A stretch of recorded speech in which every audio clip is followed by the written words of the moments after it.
What's up YouTube? My name is Chad. This is the Wisco Boater channel. Today is Sunday of Memorial Day weekend, and I'm going to start a project today that I won't finish until next weekend, but I'm going to put a electric actuator on this window here. And the first thing I'm going to do is remove these clips that are around, there's 4 of them around the window. They serve no purpose when the window's closed. Right now, the window is locked shut with the these little things here. So when they come down, you tighten this up, and that locks the window in place. So these clips don't really serve any purpose. So I'm going to go ahead and remove those, and then my actuator will be here sometime this week. And then next weekend I'll work on getting that actuator installed. It's a 12-volt actuator that I'll wire up to the helm here and install a switch, a controller, and it will make opening and closing this window much easier. I don't have to crawl up on the deck, the foredeck here, to get the window open.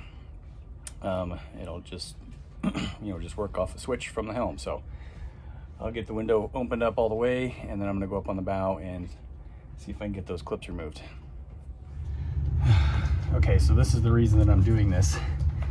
In order to get this window opened all the way, you have to carefully get yourself up on the foredeck here.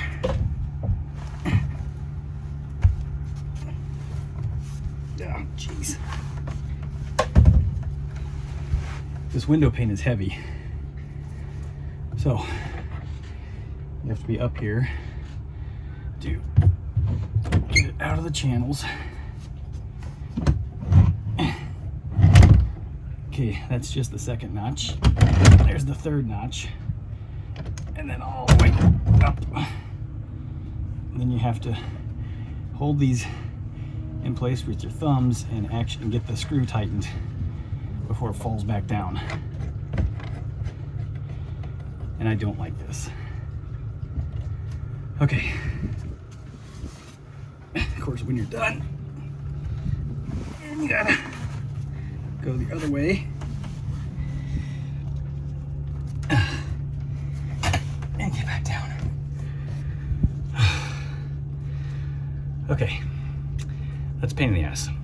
So that's why I'm gonna put an actuator in and get those clips out of the way. Okay, up on the bow, and get these clips taken off. Hopefully they come off fairly easily. I think these are 3/8. Okay. So the whole thing wants to spin, so I'm gonna try to get the nut off by clamping this. I don't know if it's gonna work though.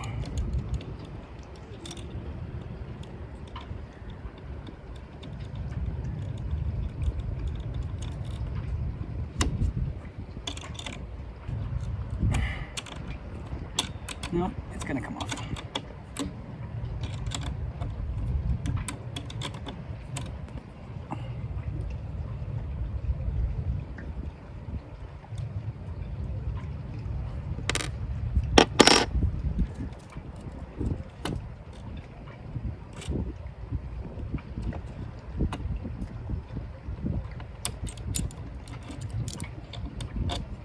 Okay, that's out of the way.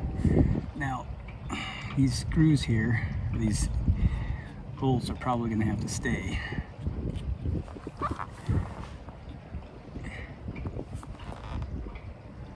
Yeah, those are up inside the frame here, so I'll probably get a cutoff wheel and cut those off at some point.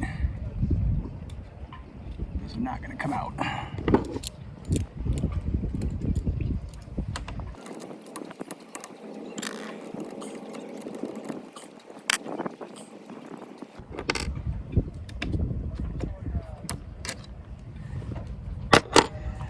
This one's broken anyway.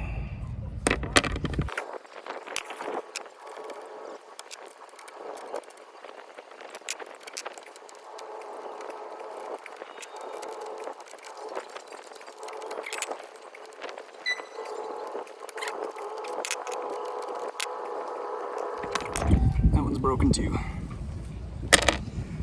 Okay. Now at some point I'll get the cutoff wheel and cut these bolts off, or screws or whatever.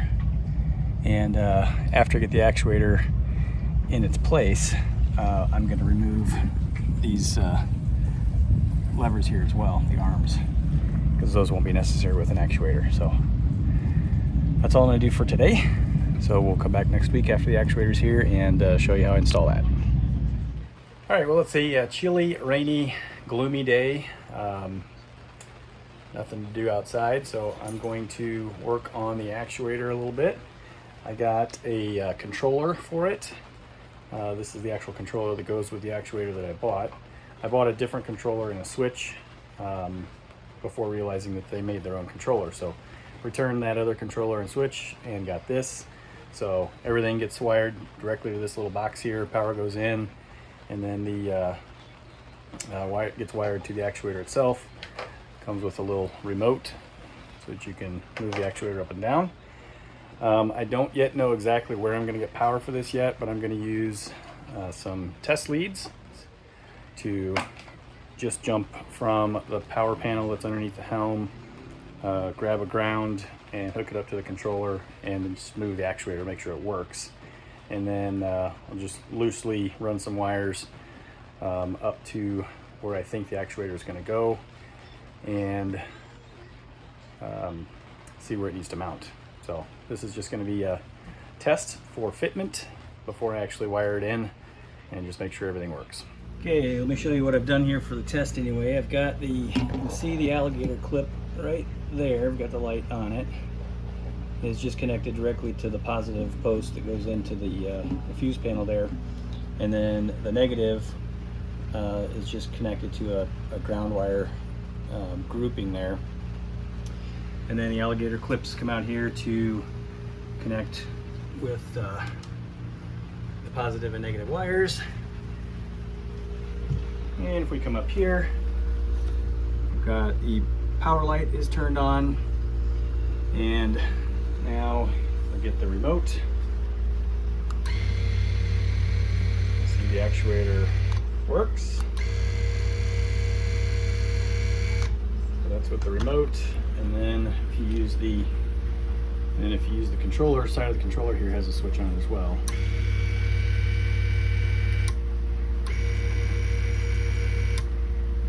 Okay, so now that I know the actuator works, I'm going to set it up on the windshield there and just see if I can figure out about where to position the actuator.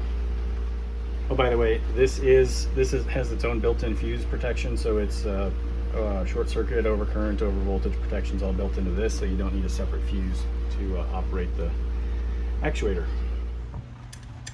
Okay, just for testing purposes, I've just got a piece of painter's tape stuck on the bracket there, and let's see if we can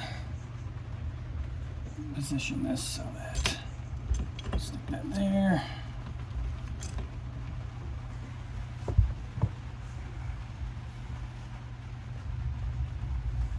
And let's make sure we get the actuator, yeah, the actuator run all the way down before I start. Okay, the actuator's all the way down. And let's stick this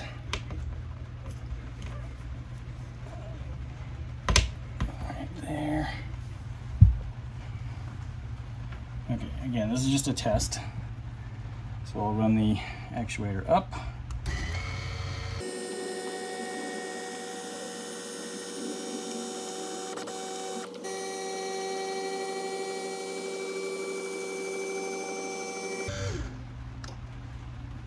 All right. So that seems to be a pretty good position for the actuator itself. I need to center it on the windshield and mark my spots there where I need to drill some holes for screws. And then the top of the actuator is just going to be attached with a piece of padded sticky foam.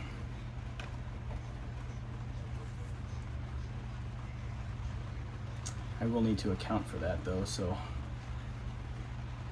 I'm just going to place some temporary marks where it sits, and then I'll put the pad on, the sticky pad on, and I'll run the test again before I go drilling holes.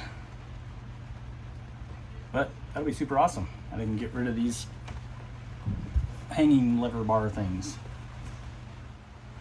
Okay, I've got the base mounted, and I've got the double-sided padded tape mounted up on the windshield there.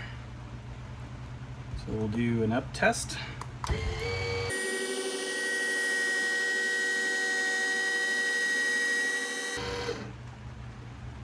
Perfect.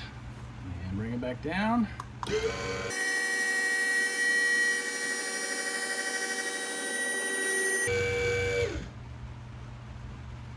Okay. Windshield, the window section is back in its correct spot, and everything looks good.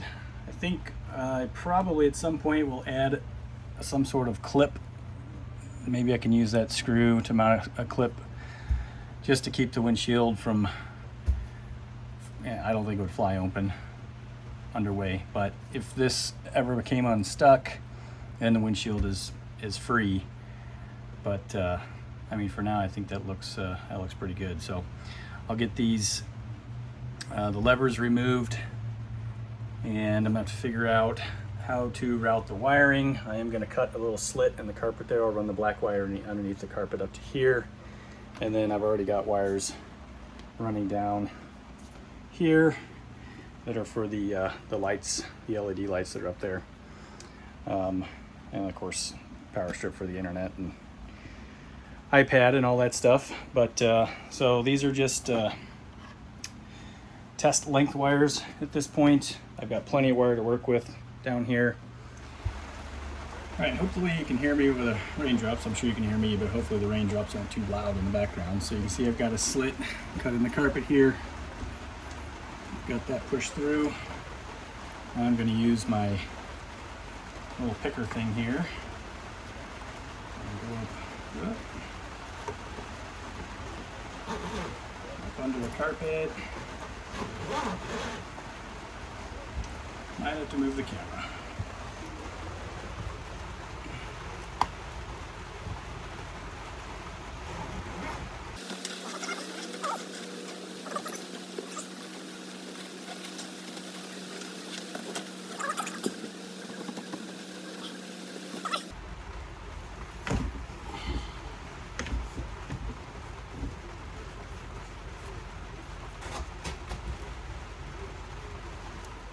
All right, at some point I'm going to replace this carpet anyway, put something else down, probably some new carpet. You can see it's all getting kind of wrinkly from age, but now I've got my wires fed up through the carpet there, and we'll wrap that around to the controller, which I will mount something like that. So these wires will wrap around to here, and then we'll make our wiring run, hide the wires as best I can in this channel here, back up into the up under the helm there. Okay, we take our negative into the negative slot there.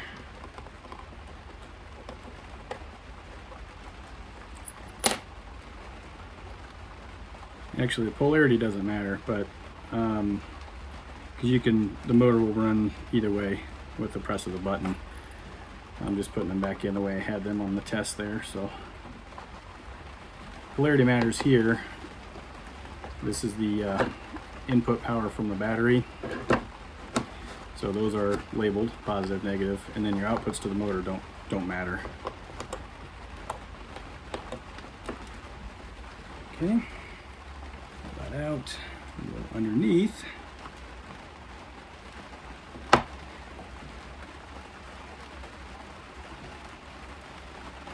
and slide that back in there, cinch that back down. Okay. There we go. Do a little pull test, all of them. Make sure they're good and tight.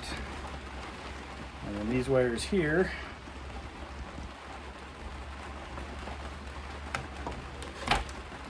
will route down this channel here. We'll do one final test here. Got the wire, as mentioned, run under the carpeting on the foredeck there. Goes into the controller. Controller is now mounted. And then wires run down this channel here. And then I removed one of these snap screws for the old helm cover because I don't use those anymore. So I'll run it through the side of the helm right there. I'll probably put some, I'll plan on wrapping this in electrical tape just so I don't get any chafing on the wires. And then it'll go down here where I will source power from somewhere. But again, for this final test, I just have power using an alligator jumper from the 12 volt outlet that's on the side of the helm here for power, and then my ground is on that ground connector there. So I'm sourcing power from this right now for this test. And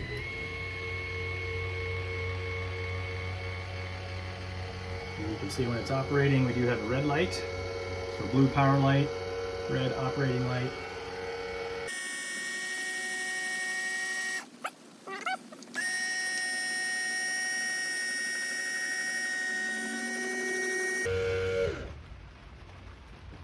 Alright, so that is installation of an actuator for the front center window on my Chris Craft 381 Catalina. And in case you're wondering what the model of actuator and controller that I used, they are both from EcoWorthy. This is the ECO 200 with a 200 millimeter travel, and the EcoWorthy controller. They call it a forward and reverse regulator. I'll leave links to both of these in the description below. They're from Amazon. These are fairly inexpensive. I don't remember exactly how much they were, but way less than $100 for both of these. So I hope you enjoyed this episode. Thanks for watching. We'll see you next time on the Wisco Boater channel. Happy boating, everybody.